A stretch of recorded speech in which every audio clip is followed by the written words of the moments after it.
बिस्मिल्लाहिर्रहमानिर्रहीम अस्सलाम वालेकुम।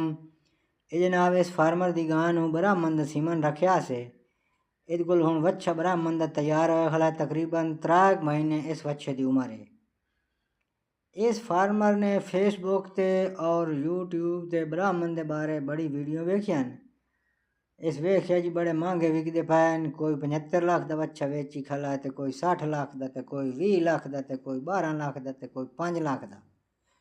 ਉਹਨਾਂ ਵੀਡੀਓ ਨੂੰ ਵੇਖ ਕੇ ਤੇ ਇਹ ਮੈਨੂੰ ਆਦਾ ਮੇਰਾ ਵੱਛਾ ਕਿਤਨੇ ਦਾ ਵਿਕਸੀ। ਮੈਂ ਆਖਿਆ ਤੂੰ ਦੱਸ ਕਿਤਨੇ ਦਾ ਵਿਚੇਨਾ। ਮੈਨੂੰ ਆਦਾ ਮੈਂ 8 ਲੱਖ ਦਾ ਵਿਚੇਨਾ। ਮੈਂ ਆਖਿਆ ਯਾਰ ਕੋਈ ਡਿਮਾਂਡ ਘਟਾ। ਆਦਾ ਚਲੋ 5 ਲੱਖ ਦਾ। ਇਹ ਹੁਣ ਜਨਾਬ ਇਸ ਵੱਛੇ ਦੀ 5 ਲੱਖ ਡਿਮਾਂਡ ਰੱਖੀ ਖਲਾ ਹੈ। ਕਹਿਣ ਚਾਹੀਦਾ ਹੋਵੇ ਤਾਂ ਰਾਬਤਾ ਕਰੋ।